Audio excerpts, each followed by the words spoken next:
Demorou um pouquinho, mas finalmente eu trouxe um vídeo que vocês estavam pedindo bastante. Hoje vamos testar o Aqara FP2 instalado no teto. Será que vale a pena usar o sensor assim? Primeiro de tudo, pessoal, se vocês não conhecem esse sensor de presença Millimeter Wave da Aqara, eu recomendo vocês darem uma passada nos dois vídeos que fizemos aqui no canal. O primeiro foi de primeiras impressões e o segundo foi o review completo. Se você já assistiu, então bora lá, pois existem diferenças entre usar o sensor na parede ou direto no teto. Esse sensor suporta dois métodos de instalação. O primeiro é instalado na parede e o segundo instalado no teto. Nesses dois modos você tem uma configuração recomendada para o sensor funcionar corretamente. Mas não só isso. Dependendo do modo de instalação, algumas funções podem funcionar e outras não. Independente de ser instalado na parede ou no teto, o FP2 consegue detectar presença normalmente, então consegue dizer se tem uma pessoa ou não naquele cômodo. O sensor de luz também não tem nenhuma alteração, não importa se está na parede ou no teto, vai funcionar normalmente. As diferenças começam quando falamos das funções de zonas. Tanto a criação de zonas e o posicionamento em tempo real estão limitados à instalação na parede. O que até faz sentido, pessoal, porque o Millimeter Wave basicamente mede as distâncias das ondas que são transmitidas pelo sensor. Quando ele é instalado na parede, ele consegue medir essa distância em todo o seu cômodo, mas se você instala no teto, ele mede a distância do teto até o chão, o que habilita outra funcionalidade que é exclusiva quando o sensor é instalado no teto, que é a detecção de queda. A detecção de queda consegue entender se alguém caiu naquele ambiente onde o sensor está instalado, que é uma função muito interessante. Vamos supor que você conhece alguém de idade que, se cair ou levar algum tropeção, pode ter complicações piores, então esse sensor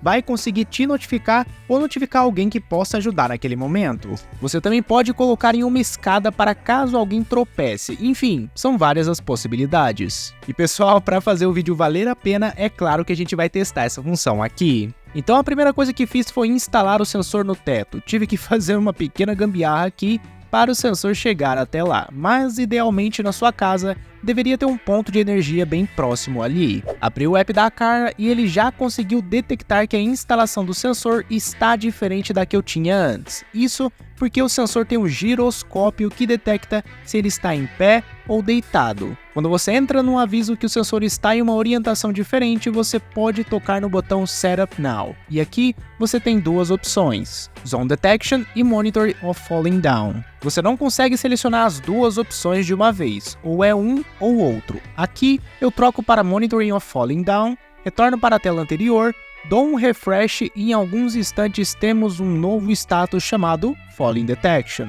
Ah, e o status antigo de presença ainda continua lá funcionando como esperado. Uma dica que eu dou é que quanto mais no centro do cômodo o sensor estiver, melhor a detecção que ele vai ter. Mas a parte interessante aqui é o status Falling Detection. Para testar o procedimento foi simples, fui para baixo do sensor, analisei a situação e me joguei no chão. Quase que imediatamente o status no app da Aqara foi atualizado para Someone Falls Down, o que significa que alguém caiu no cômodo. Fiz um segundo teste e funcionou do mesmo jeito, também detectou a queda. O algoritmo até que funciona bem, pessoal, se eu for agachando devagar ele não detecta que eu caí. Foram só essas alterações bruscas onde normalmente seria alguém caindo. É uma função bem legal, pessoal, mas eu sinto que você perde várias funcionalidades do sensor quando você não usa ele na parede. Então acredito que para usar no teto seriam em casos mais específicos ou onde você não precisa criar zonas, por exemplo, num banheiro. É um lugar tão pequeno que uma zona não faria sentido, então para detectar presença, no teto funcionaria muito bem. Existem funções futuras que a Aqara está desenvolvendo, como o monitoramento de sono, que deve funcionar super bem, pois o Millimeter Wave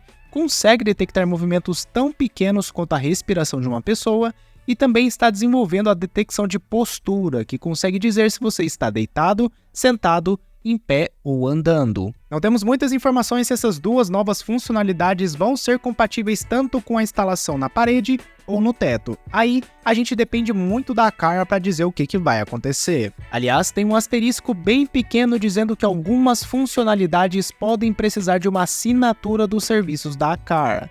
Provavelmente é o monitoramento do sono. A maioria das empresas que tem essa funcionalidade acaba colocando isso por trás de uma assinatura. Mas é isso, pessoal. Em resumo, se você quer um sensor para usar em um cômodo pequeno e não se importa ali com a criação de zonas, ou até mesmo se você tem o caso específico onde você precisa monitorar alguém caindo ou não, então eu recomendo você usar ele no teto. Se você tem um cômodo maior que vale a pena criar zonas, tipo uma casa com um conceito mais aberto ou um apartamento do tipo estúdio, aí faria mais sentido montar na parede, para você tirar mais proveito do sensor. Se vocês quiserem aprender mais sobre esse sensor, o Aqara FP2, eu vou deixar os links, como eu comentei no início do vídeo, só que na descrição. Eu também vou deixar o link de compra se vocês quiserem adquirir esse sensor. Quando a Aqara lançar as novas funcionalidades como monitoramento de sono, detecção de postura e o tão aguardado suporte ao Matter, tento trazer aqui para vocês também. E ó, antes de ir embora, dá uma passadinha lá no último vídeo do canal, onde eu fiz o review completo da nova lâmpada Matter da ZenSmart. Vejo vocês por lá, agradeço aos membros do canal pelo suporte, um grande abraço e até mais. Falou!